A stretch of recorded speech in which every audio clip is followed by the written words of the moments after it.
श्री स्वामी समर्थ अवधूत चिंतन श्री गुरुदेव दत्त तर तुम्हा सर्वांचं आपल्या स्वामी कृपा या चॅनेलमध्ये खूप खूप मनापासून स्वागत करते.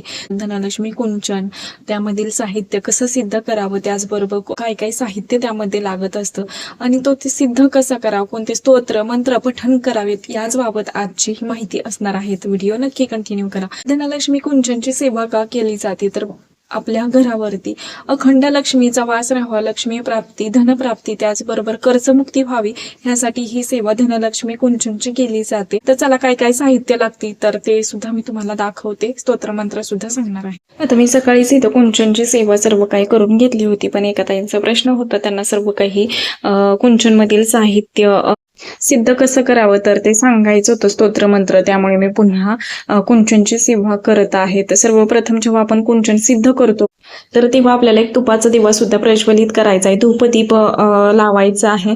तर कुंचनसाठी कोणकोणतं साहित्य लागतं तर ते सर्वप्रथम तर सांगते. तर लेकूर वाळ हळकुंड आपल्याला एक लागत असतं.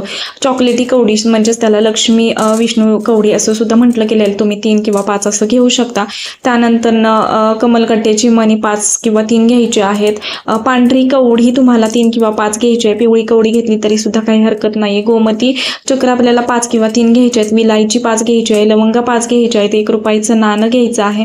त्यानंतर लाल गुंजा आपल्याला 5 किंवा 3 घ्यायच्या आहेत आणि बांगडी पिवळी हिरवी किंवा लाल अशा 5 बांगड्या आपल्याला घ्यायच्या आहेत आणि पंचरत्न हे सर्व काही साहित्य आपल्याला कुंचनच्या सेवेसाठी घ्यायचं आहे. हे सर्व काही साहित्य एका डिश मध्ये घ्यायचं आहे. त्याला हळदी कुंकू अक्षदा व्हायच्या आहेत आणि त्यानंतर आपल्याला त्यावरती सर्व काही सेवा करायच्या आहेत. आता सेवा कोणकोणत्या करायच्या तर ते सुद्धा मी तुम्हाला सांगते.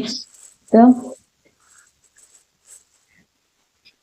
ह्याला आपण हळदी कुंकू सुरुवातीला तर वाहून घ्यायचं आहे आणि त्यानंतर थोड्याशा अक्षता व्हायच्या आहेत आणि ही सर्व काही साहित्य आहे तर ते तुम्ही एका डिशमध्ये किंवा एका वाटीत घ्यायचं आहे आणि त्यानंतर आपल्या उजव्या हातामध्ये ही वाटी घेऊन त्यावरती सर्व काही सेवा आपल्याला करून घ्यायच्या आहेत. तर बघा कोणी कोणी डायरेक्टच म्हणजे कुंचन सिद्ध करतं.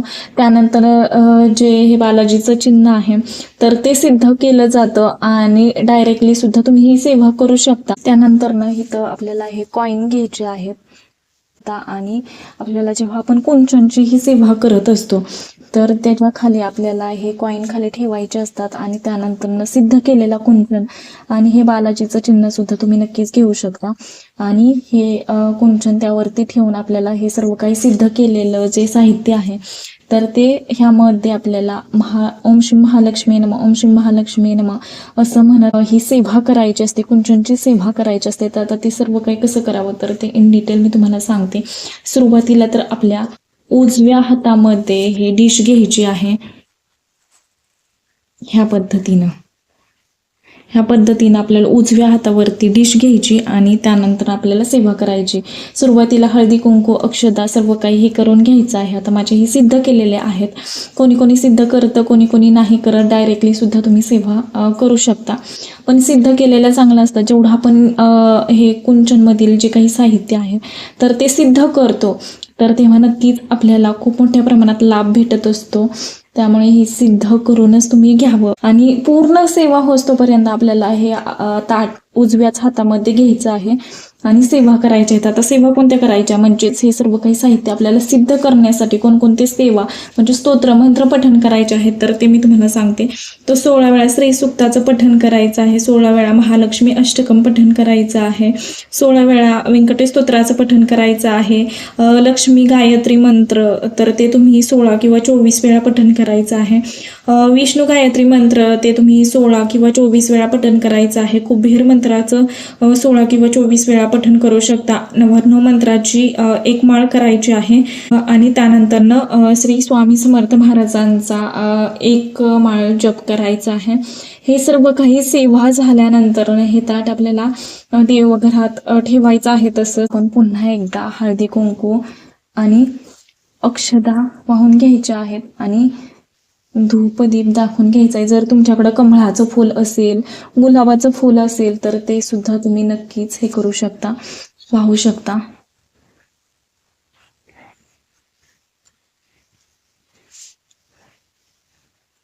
आणि त्यानंतरनं हे सिद्ध करून झाल्यानंतरनं आपल्याला कुंचन म्हणजेच तांदूळ घ्यायचे आहेत आणि सिद्ध केलेलं जे काही साहित्य आहे आणि तांदूळ हे भरत आपल्याला कुंचनची म्हणजे कुंचन भरून घ्यायचं आहे.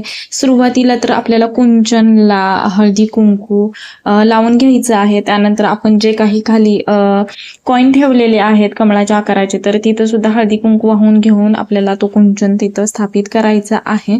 आणि त्यानंतरनं ओम श्री महालक्ष्मी नमः, ओम श्री महालक्ष्मी नमः असं म्हणत आपल्याला कुंचनची सेवा करायची आहे, म्हणजेच कुंचन भरून घ्यायचं आहे.